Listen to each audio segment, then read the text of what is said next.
Hello everyone, welcome back. आज की class में हम आगे से कंटिन्यू करेंगे factors affecting climate of India में जो नेक्स्ट फीचर्स हैं, नेक्स्ट फैक्टर्स हैं जो अफेक्ट करते हैं इंडिया क्लाइमेट को। उसमें हम फोर्थ पॉइंट पर पहुंचते हैं जिसमें आते हैं एल्टीट्यूड पर। तो एल्टीट्यूड का मतलब होता है हाइट अबव मीन सी लेवल। मीन सी लेवल से किसी जमीन की जो हाइट आ रही है उसे हम कहते हैं उसका एल्टीट्यूड। और एल्टीट्यूड की वजह से क्लाइमेट पर इफेक्ट पड़ता है। ये इफेक्ट कैसे पड़ता है तो हम लोगों ने नॉर्मल लैबसेट पढ़ रखा है अपनी पहले की क्लासेस में। नॉर्मल लैबसेट से कहता है कि जैसे जैसे लैंड की हाइट बढ़ती है, यानी जमीन की हाइट जैसे जैसे बढ़ती है वैसे वैसे जो टेम्परेचर है वो डिक्रीज होने लगता है, क्योंकि एयर थिन होने लगती है। ठीक है, तो जैसे जैसे लैंड की हाइट इंक्रीज हो रही है वैसे वैसे जो टेम्परेचर है वो डिक्रीज हो रहा है। और ये एक पर्टिकुलर रेट से डिक्रीज होता है। जैसे हर 166 मीटर्स की हाइट पर, या किसी किसी बुक में आप देखेंगे तो ये 165 मीटर्स भी लिखा होगा। हर 166 मीटर या 165 मीटर्स की ऊंचाई पर 1 डिग्री सेल्सियस टेम्परेचर कम हो जाता है। इस रेट को हम कहते हैं नॉर्मल लैप्स रेट।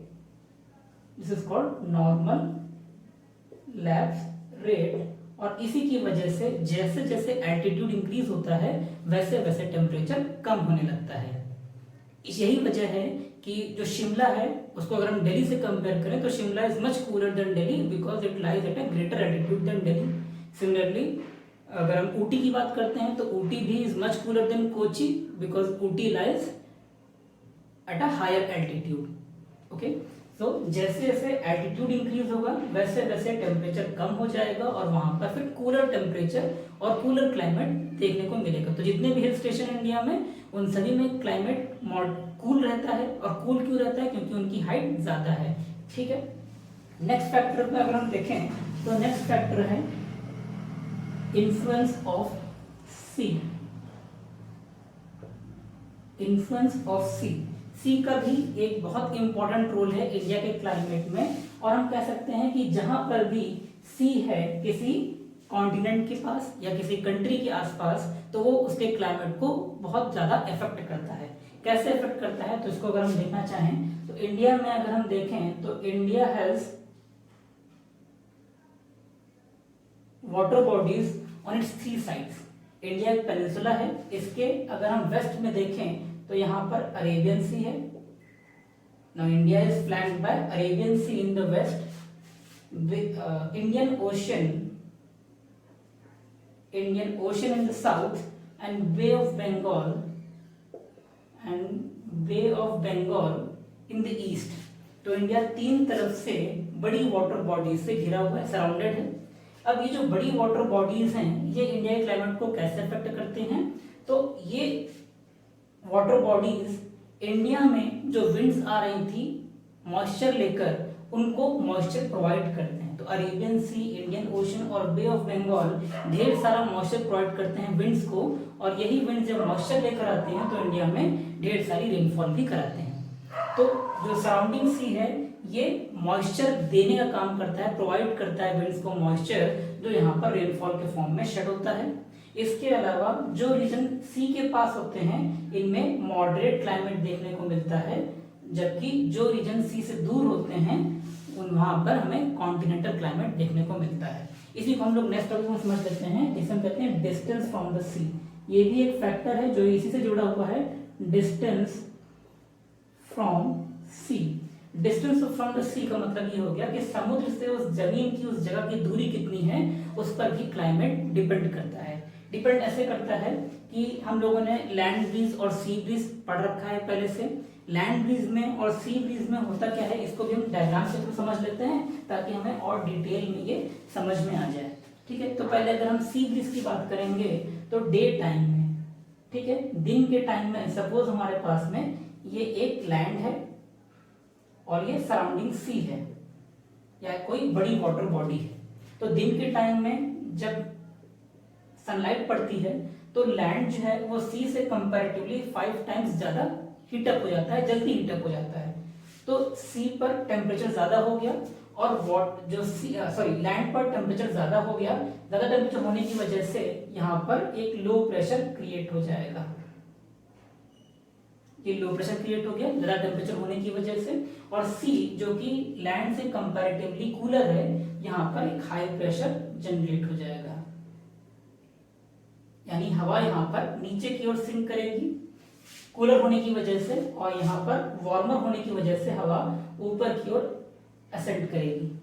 अब इसकी वजह से क्या होगा, यहाँ पर लो प्रेशर हो गया, यहाँ पर हाई प्रेशर हो गया। इस प्रेशर डिफरेंस को बैलेंस करने के लिए विंड्स जो होंगी वो हाई प्रेशर से लो प्रेशर की तरफ चलेंगी, यानी जो कूलर विंड्स हैं, ये कूलर विंड्स चल रही हैं या कूलर एयर है, ये मूव कर रही है टुवर्ड्स लैंड, सी से लैंड की तरफ जा रही है, तो इसे कहा गया sea breeze.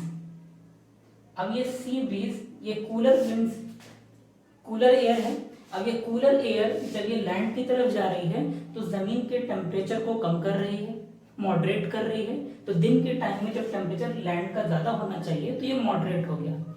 Similarly at the time of night, night के टाइम पर ये प्रोसेस उल्टा हो जाएगा। अब अगर हम नाइट के टाइम पर देखें, नाइट में क्योंकि लैंड 5 टाइम्स फास्टर हीटअप हुई थी तो 5 टाइम्स फास्टर कूल भी हो जाएगी। अब रात के टाइम आते आते जमीन तो ठंडी हो गई, लेकिन जो सराउंडिंग सी है ये गर्म हो पाया है, यानी अभी हीटअप हो पाया है, जिसकी वजह से क्या होगा, लैंड के ऊपर जो एयर है वो कूल हो जाएगी, वो नीचे की ओर डिसेंड करेगी, जिसकी वजह से यहाँ पर हाई प्रेशर आ जाएगा। और सी पर यहाँ पर वार्मर विंड्स है, ये ऊपर की ओर राइज करेगी, तो यहाँ पर एक लो प्रेशर आ जाएगा। अब फिर से प्रेशर डिफरेंस हो गया। इस प्रेशर डिफरेंस को मेंटेन करने के लिए जो विंड यहाँ पर है ये यहाँ से यहाँ की तरफ चलेगी, और यहाँ से जो विंड्स है वो यहाँ से यहाँ की तरफ चलेगी। अब इस कंडीशन में क्या हो रहा है, जो कूल विंड है वो कूल विंड या कूलर एयर लैंड से सी की तरफ जा रही है, इसलिए इसे कहा गया लैंड ब्रीज। ठीक है, ये लैंड ब्रीज हो गया। अब इससे क्या होगा कि रात में जब लैंड का टेम्परेचर कम होना चाहिए तो फिर से गर्म हवाओं ने आकर यहाँ पर टेम्परेचर को मॉडरेट कर दिया, ठंडी हवा यहाँ से इधर चली गई तो टेम्परेचर मॉडरेट हो गया।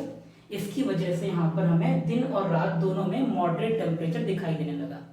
अब अगर यही लैंड ब्रीज और सी ब्रीज डेली होता है लार्ज स्केल पर, वो इफेक्ट हमें डिस्टेंस फ्रॉम द सी पर देखने को मिलता है। तो वो जगह जो सी के पास है, यानी जो कोस्टल रीजन है, इंडिया के जितने भी कोस्टल रीजन हैं उन सभी जगहों पर हमें डिस्टेंस फ्रॉम द सी की वजह से, क्योंकि वो कोस्टल रीजन है, वो सी के पास है, तो सी का जो मॉडरेटिंग इफेक्ट है वो उन्हें एक्सपीरियंस होता है, जिसकी वजह से उनके पास मॉडरेट क्लाइमेट होता है। इस मॉडरेट क्लाइमेट को हम मैरीटाइम क्लाइमेट भी कहते हैं, इसको हम मैरीटाइम क्लाइमेट भी कहते हैं, या इसको इक्वेबल क्लाइमेट भी कहते हैं।